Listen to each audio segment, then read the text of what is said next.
లో రాష్ట్రానికి ఏం చేసినావు, ఖమ్మం జిల్లాకి ఏం చేసినావు చెప్తావా?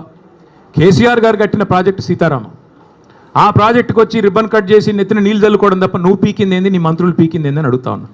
ఒక మంత్రి ఏమో బాంబుల్లో బిజీగా ఉన్నాడు, ఆయన పేరే బాంబులేట్ అయిపోయింది పాపం. ఇప్పుడు బాంబు వెళ్తుంది, అప్పుడు బాంబు వెళ్తుంది, Karthika Pournami bye, Deepavali bye, Sankranti bye, మళ్ళీ దసరా రానివట్టే, దీపావళి రానివట్టే, ఇప్పుడు వెళ్తుంది అప్పుడు వెళ్తుంది. ఏంది పేలేది, ఏంది చేసింది ఏంది, నువ్వు పీకేది ఏంది? అందుకే చెప్పాను నేను లాస్ట్లో కూడా, ఏదో ఉత్సులో ఇరుక్కున్నాడు అంటే ఉత్సాన బొత్స అని చెప్పాను. ఇప్పుడు కూడా మళ్ళీ అదే చెప్తా ఉన్నా, మీరు పీకేది ఏమీ లేదు కాంగ్రెస్ వాళ్ళు. 100% చెప్తున్నా, మిమ్మల్ని మాత్రం 420 హామీల విషయంలో ఫుట్బాల్ ఆడే బాధ్యత మాదే. ప్రధాన ప్రతిపక్షంగా రేవంత్ రెడ్డి కావచ్చు, పొంగులేటి కావచ్చు, వాళ్ళ అయ్య కావచ్చు, వాళ్ళ తాత కావచ్చు, ఫుట్బాల్ ఆడే బాధ్యత మాది. ఇదే ఖమ్మం జిల్లాలో మళ్ళీ బ్రహ్మాండమైన మెజారిటీతో తిరిగి గులాబీ జెండా రెపరెపలు ఆడుతుంది. ఇప్పటికే ఖమ్మం జిల్లా ప్రజలకి మోసం కూడా అర్థమైంది. నేను ఎందుకు ఇలా బాధ అంతా ఏంటి, ఇలా ఆక్రోశం ఏంటి? పొంగులేటి శ్రీనివాసరెడ్డి గారికి బ్రహ్మాండంగా ఈ ప్రభుత్వం వచ్చిన తర్వాత కొడంగల్ లిఫ్ట్ ఇరిగేషన్లో 4,000 కోట్ల రూపాయల ప్రాజెక్టులు ఇచ్చారు. అదేవిధంగా ఎంత అద్భుతమైన బంధం అంటే బడే బాయ్ చోటే బాయ్ బంధం, బీజేపీ కాంగ్రెస్ బంధం ఎంత దృఢమైన బంధం అంటే, పొంగులేటి ఇంటి మీద ఈడీ రైడ్ అయ్యి సంవత్సరం అయింది ఇప్పుడు దగ్గర. ఇటు పొంగులేటి మాట్లాడాడు, అటు ఈడీ వాడు మాట్లాడాడు. ఇప్పటికి నేను 10 సార్లు అడిగా, ఏం దొరికిందా అంటే, మీరు మీడియా వాళ్ళు వేశారు, మీరు పొంగులేటి ఇంట్లోకి నోట్ల కట్టలు కౌంట్ చేయడానికి మెషిన్లు పోతున్నాయని రాశారు, స్క్రోలింగ్లు, బ్రేకింగ్లు. మరి ఏమైంది? ఎవరు అడగరే? వస్తలేడా ఖమ్మానికి? అడగబుద్ధి అయితే లేదా? రాయరా, అడగరా?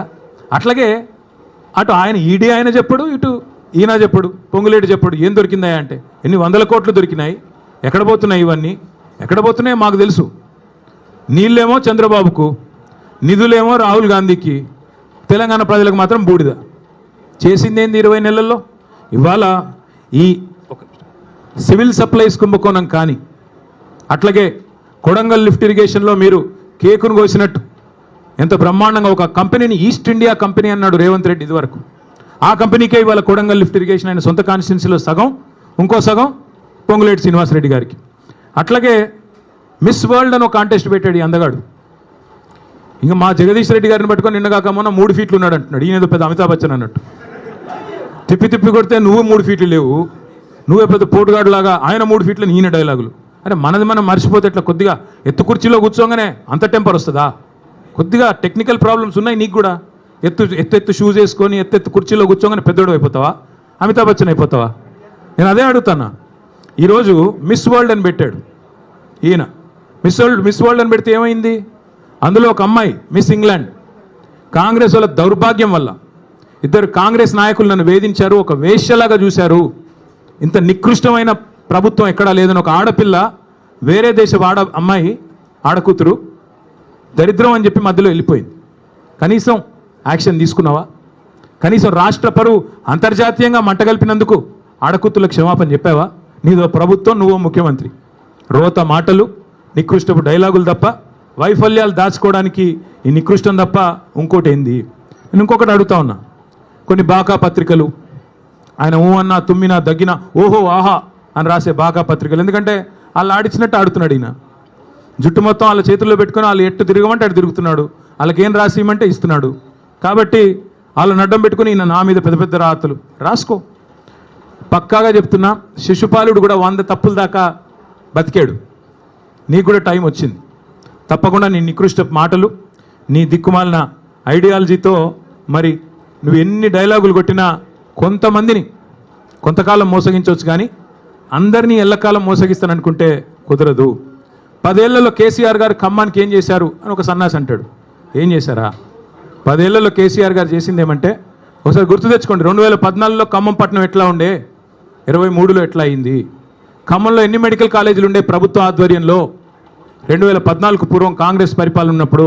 తర్వాత ఎన్ని వచ్చినాయి? ఖమ్మంలో ఐటీ హబ్ ఉండేదా? ఖమ్మంలో రోడ్లు ఎట్లా ఉండేది? ఖమ్మంలో ఇక్కడుండే మీ చెరువులు ఎట్లా ఉండేది? మీ గోళ్ళపాడు కాలు ఎట్లా ఉండేది? ఒక్కసారి గుర్తు తెచ్చుకోండి.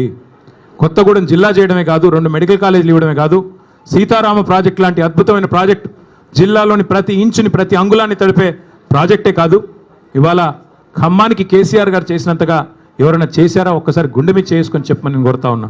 అట్లాగే నేను రేవంత్ రెడ్డిని అడుగుతా ఉన్నా, సూటిగా అడుగుతా ఉన్నా, దమ్ముంటే మగాడివైతే చెప్పు, నీ సీటుకు ఎవడెసరు పెడతాడో అని చెప్పి, నీ సీటుకి ఎవడెసరు పెడతాడో అని చెప్పి ఇవాళ డిప్యూటీ సీఎం బట్టి విక్రమార్క, అదేవిధంగా రెవెన్యూ మంత్రి పొంగులేటి, అట్లాగే ఉత్తమ్ కుమార్ రెడ్డి ఇరిగేషన్ మంత్రి, వీళ్ళ ఫోన్లు నువ్వు ట్యాప్ చేయట్లేదా? ఈరోజు చెప్తావా? నీ మనవాడి మీద ఒట్టేసి చెప్తావా బయటకు వచ్చి నేను వీళ్ళ ఫోన్లు ట్యాప్ చేయట్లేదని? రాష్ట్రంలో వేలాది ఫోన్లు ట్యాప్ చేస్తున్నమాట వాస్తవం కాదా? చెప్తావా? లై డిటెక్టర్ ముందు కూర్చొని చెప్తావా? మగాడివైతే రా.